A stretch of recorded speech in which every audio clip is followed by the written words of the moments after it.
Hey, what's up, everybody? Welcome back to another show, another great show.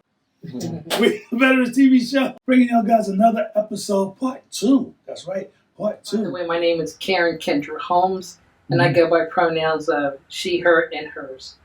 It's just basically we're talking about not another person. It's just someone that's been inside of me, and now I'm showing my true self rather than being somebody who I used to be. Okay, so first of all, I say part 2 because what's taking place is that there's a inside person, right? If I could say it, inside another individual, right? That you were, right?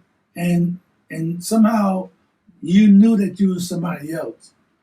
So this get people caught up. Tell me a little bit about who you were and how this other person, the other you, emerged. Basically, I used to be Tony, and after struggling with the battle between who I was as Tony and now Karen, it took me 40 years to figure that crap out. And as of today, matter of fact, is my 11th year of my transition. That's why I got wine and cake. Apple cider. Actually, just express a little bit of what I dealt with back then in the days, and to figure out since the age of 13 that I wasn't who I was as Tony, a male person, but really female inside, and finally being able to come out of who I really am instead of hiding it. Basically, I thought back in the days I was like Superman, changing, and literally I was changing really fast, whether it was in the car or stopping off at a gas station and changing real quick. It was a constant back and forth. And now, after 40 years, which is my tagline, 40 years and wandering no more, my true self is out, and I'm able to live authentically as who I am 24/7 rather than a couple of hours or something like that a day. You know, first of all, we want to applaud you. I mean, you know, it took a lot of guts, right? First of all, brave, right?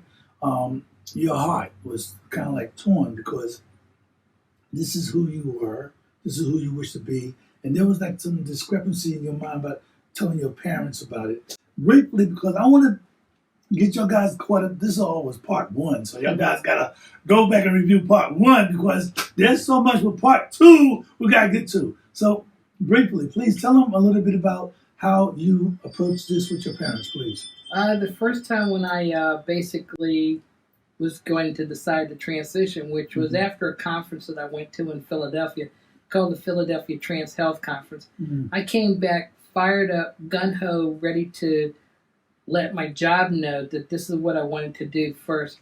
And I literally told them first. And I didn't tell my parents until like about 2 weeks before I actually was going to transition full time. And I did my brother first, and he just basically said, just give him time to adjust and stuff like that, which was great. Then I told my dad, called him up and told him over the phone. And after about 5 minutes, he just basically said, who am I to judge? Which was like, I was like, wow, this is, pretty easy so far. And I elaborated more for another 20 minutes with him. And he basically said, I have a question. And I'm like, uh-oh, like I'm thinking, what kind of question is he going to ask? And he said, are you going to keep your last name? And I said, yeah. And he said, great. Like it was no big deal. Yeah, wow. And so that's positive. When I told my my mom, it was basically, she loved me unconditionally. She didn't have a problem, but she was really worried because she's that type of person that really worries a lot. And so in telling her, it was okay that night. And when I went to tell her what my name was going to be, something that she had never told me before in my entire life was what my name was going to be if she had a girl. And she said it was going to be Karen. And I totally lost it that day because that's the name I gave myself without knowing that's what she was planning on calling me if she had a girl. So it just really, really great that evening. And that night after thinking about it, she kind of did a 140% turn on me. And I'm like, okay, now I got to tell her, don't worry. Here's information about Mhm. the person that's going to do the training on me Yeah, and stuff yeah. like that. Yeah. And she felt a lot better. Mhm. And of course, now she's not only been supportive of me, but she's been very proud of me because of the Right. things I'm doing Right. within and outside of the community to help people understand Mhm. who I am as well as other transgender people, because what you see on Jerry Springer show is not who we are, and that's the difference. Right. All right, so y'all guys caught up? That was part one. Are you ready for part two? All right, so let's kick it off. Once again, it's your man Abdul Shaheed Munir with Karen Kendra Holmes, and I go by pronouns of she, her, and hers. All right, so now this is very, very important because you were saying something about butterflies, right?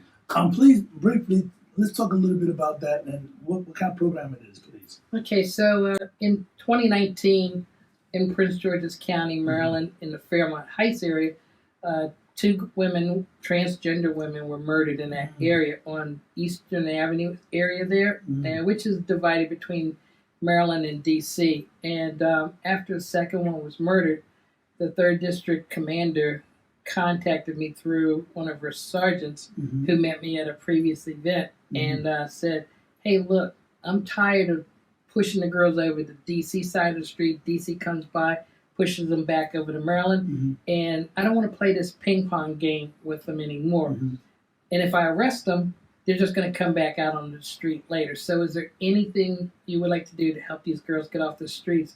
And I said, absolutely, count me in. So for a while there, I was riding with a police officer in the cruiser every 2 weeks. And I would do it during the midnight hours, from midnight to like about 3 o'clock in the morning. And just basically when we saw any trans person out there, because I can't say just the girls, because I did see one trans male out there, he would pull over, I would get out of the cruiser, go up and talk to the trans person and say, hey, you know, is there anything we could do to help you get off the streets? Wow, that's powerful. And I actually told them that I was transgender too, and they were pretty surprised when I told them. But I wanted to tell them that because me getting out of the police car, I didn't want them to think I was a police officer, and I wanted them to feel comfortable enough to talk to me and hear what I had to say. And so back earlier this year in June, there was a reef lane for the girls that were murdered out there in Fairmont Heights, and there was quite a few people there, about 5 different organizations, and one of the biggest one was Greenbelt Memorial Library, and they, hearing my story that day about, I want to take and help these girls get off the street by helping them with resumes, and then also help them role play across the table from each other, doing a job interview. And then from there, also send them to Goodwill or Salvation Army, because we donate clothes to them. I wanted them to donate clothes to these girls. And so what happened was Greenbelt teamed up with the Fairmont Heights Library and said, look, we love the story that Karen's trying to do as far as helping these girls get off the street. We want to be a partner with this whole operation, team up with Fairmont Heights, since it was in their area, and come up with this called now the Butterfly Project, basically in honor of me and my ideas. And so what we want to do is help the community by letting these girls know there's something else out there for them to do other than work in the streets. They didn't want to have, you know, condoms all over the neighborhood and stuff like they have seen. And also we want to make sure that the girls stay safe out there, help them get a suitable job out there where they can get health care and stuff like that to do. So we've been working on this, and then the library also is going to come up with teaching these girls as well how to use a computer and computer skills. We want to assign mentors with these girls, not just teach them and let them go. We want to stick with somebody that's going to be with them all the time, so that way that'll help them get acclimated to something different. You're saying a lot, because right now you have a lot of runaways, right? And a lot of times these runaways, they run away young. So they don't have the skills that you're talking about, the computer skills, how to interact, because a lot of times they are going to prostitution and stuff like that and on drugs. So Let me say something real quick about that. Mm-hmm. These girls and guys, Mm-hmm. they don't prostitute themselves, Mm-hmm. and we call it sex work. Right. Basically, it's because they love it. They're Right. doing it for survival. Right. And when we transition to be happy. Mm-hmm. And because of the way society treats us, we Right. lose our spouse or our Right. family. Right. We lose our kids. We lose our job. Mm-hmm. We lose our friends. And Right. due to that, we end up committing suicide. So Yes. that's what I want you all Yes. to know. Right. It's not like they enjoy work, Right. sex work. Right. They want to Right. be able to survive Right. out there on Right. the street. And that's the big. I'm glad you said that because that's the big myth out there. A lot of people think that because of this sexual orientation, that they and people like some people, they know that it's forced upon them. All right. A lot of times it's drugs. A lot of times these young people don't have a choice, but through intimidations and force. Not only young people but adults, how the perception of this is all about sex and that they enjoy this. But you have to look at also what Karen was saying, the condition that they're born into by society. It's only been recently as military that it's now able to be known. But how many years it took for this to happen, right? So society still have this paranoia with people and this fear that people different than them somehow going to change up their whole world, and that's not true. Yeah. Because Karen is a primary, example of intelligence, hard work, accomplishments, and the support system that is given, right?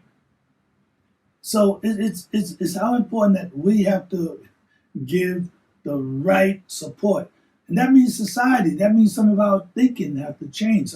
Some of our conditions and religion. I mean, because this is the big pushback, and I'm a Muslim, and I'm not attacking no one, but I'm saying to you, I don't have the key to heaven or hell. So if it's written for me to respect, then respect is given. Respect is given. So we have to understand that it's not so much our job or our opinion to hold people accountable. Hold yourself accountable and how you treat people. So that's just my little push. But I've said that because there's so many people out there who's committing suicide, right? Because of this pressure. So this is what I'm saying, that sometimes it's us. What are we doing for ourselves to understand that this person is human, that this person have love, that this person believe like we believe, but that's who they are. And what's wrong with loving that person just for who they are? Because your support people, your parents love you. Absolutely. So I'm saying to a lot of, and there's some people looking at us right now, and they're not getting that support, right? So the Butterfly organization is there for a lot of y'all guys who's not getting the support. Am I correct? Yeah, we're looking to get in touch with as many transgender people in Prince George's County in the Fairmont area. My whole thing is, and this is my vision, this is what I envision happening, because the collaboration of all the organizations that want to help our group, and this is going to be bigger. I want to see this continue outside of Fairmont Heights. I wanted to see it hit Prince George's County, and I want it to go into Maryland all over. I want to see this go into Virginia. I want to see it go into D.C. Right. And here's the thing. If this thing goes the way I really hope, I want to take this thing national. And if it goes national, we're going to help a lot of trans people who want to live sustainable lives and be able to be productive members of of society. Not our community, but society in general. Yes. This second-class citizen thing, I mean, because me as a black man, I know what that's all about. So, a lot of times, we could feel it and we could coordinate what some of the ills that you go through, right? Some of the pushback that you experience in life. A lot of transgender also push back in life because Now they have to adapt to hiding or not being accepted. All right. So we have to support this butterfly movement. So people want to Butterfly know, Project. yeah, people want to know more about this butterfly project. And I applaud you for again for putting it together. Okay. Big kudos. How can they get in touch with you? You can get in touch with me through my website, personal website at kkhomes.com. Okay. There's a button down there you can press for contact. My email address is kkhomes@kkhomes.com. And what we're looking for is other mentors, people that can donate clothes. We want people that's going to be a part of this group to stay with these girls and help them out whenever they need. People with computer skills. We want people who may own a business or work somewhere that's willing to hire these girls because we're going to put them through some good training that we really hope will be great. Because these girls, like we said, to get them off the street, to keep them safe, to give medication the proper way rather than on the website. We want them to get checked out because some of these girls are getting their hormones or the guys getting testosterone off the internet. There's blood work that needs to be involved in this stuff.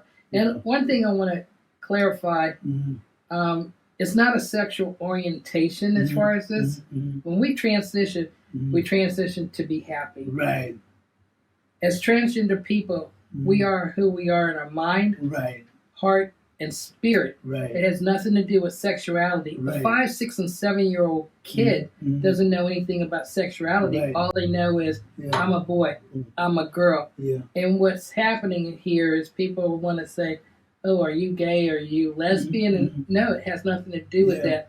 Being transgender is who we go to bed as. Being gay or lesbian is who you go to bed with. Okay, go. What can I say? I mean, like, whoa! All right, so look, I know we're running a little long, but there's so much more. Can we do a part 3? Sure. Part 3 coming up. Listen, it's your man Abdul Shahid. There's so much that we have to talk about. Well, I do want to mention something about the Butterfly Project. What we also want to do these programs to make sure the girls are safe, to make sure your community is safe. We want to target also to get the police involved, which I've got several police that are involved in this. But we also need your support in doing that, as well as money to provide, because we also want to do like luncheons for these girls.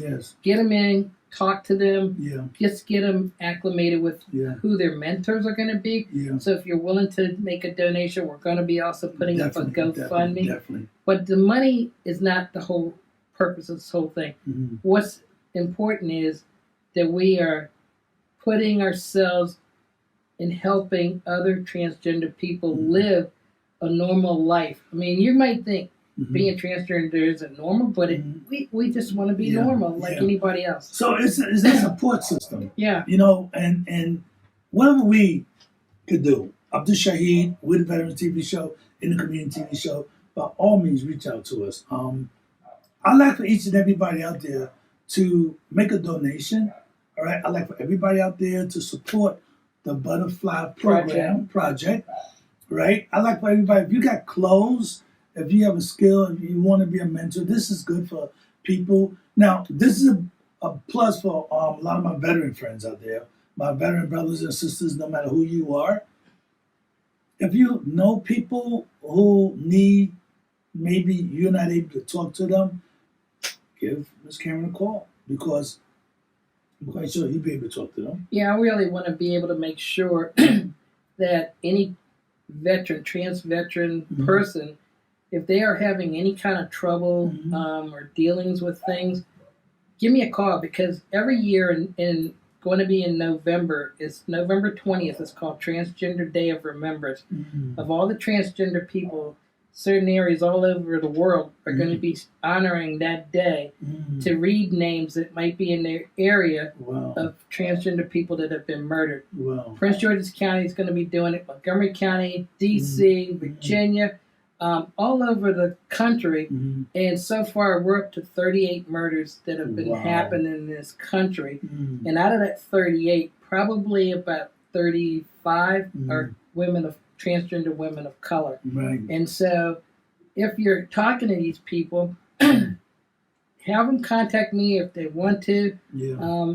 and help them out. Be an advocate for us if Yeah. you're out in public and somebody's picking on a transgender person. Mm-hmm. Let them know, hey, they're human just like you are.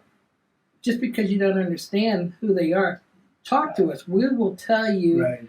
about our lives. And when I tell people about what I do personally as a federal employee, as a veteran with the Maryland Defense Force, doing volunteer work with Red Cross, CERT, RSVP, these people don't understand, that I'm doing these things, and it's not because I'm trying to get accolades. I tell people all the time, I've been infected by a virus, and it's called volunteer. And what I want to do is infect each and every one of you by hearing my story to say, wow, she does all this. I need to do something to help. Right. So this is a good thing.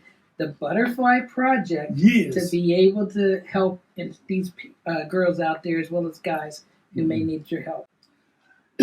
Listen, I can't say more because I mean this is what's important for us to understand that we're building bridges of diversity and tolerance, right? And sometimes when you build those bridges, you have other people looking at you and why are you doing this? Why? Because, like you said, support.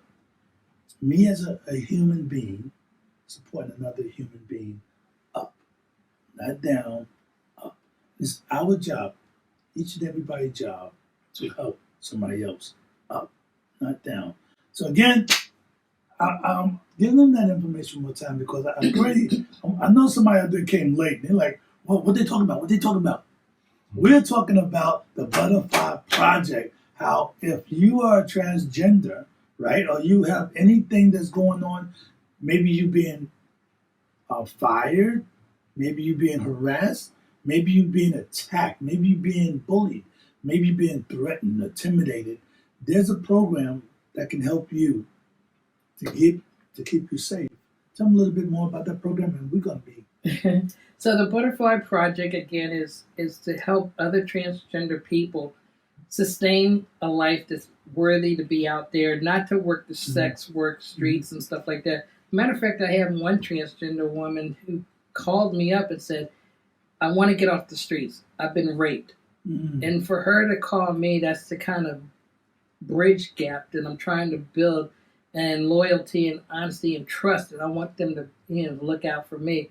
I'm also working with Department of Justice Community Relations Services, where I'm actually going around the country and speaking to other law enforcement officers to understand exactly who we are, to build that bridge between the transgender community and law enforcement to help. But this Butterfly Project is the biggest start of it all because we want to give the girls skills. We want the community to feel safe.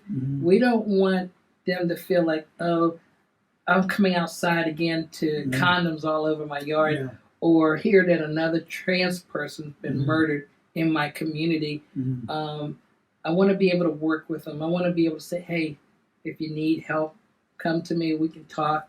Because, if you see or understand that this person might be transgender, what you can do is basically say, hey, my name is James Smith, and I go by pronouns of she, her, and hers. How would you like me to intro with you? And they'll be glad because they kind of will understand that, oh, she might be supportive of me because she knows I'm trans. And then they'll just say, their name, their pronouns, and then you can actually talk and dialogue because we will tell you, who we are and what's going on. We're not going to be afraid, but unless you understand, you're not going to be able to support us, and that's what we need. So you're a big advocate, and there's other outlets that you deal with. There's magazines that you're writing. There's articles that you writing as well. Please let our audience know a little bit because I'm quite sure they see you now. They want to know just a little bit more. Maybe catch some of your readings or whatnot because The whole room is filled up with awards, all right? I mean, awards everywhere.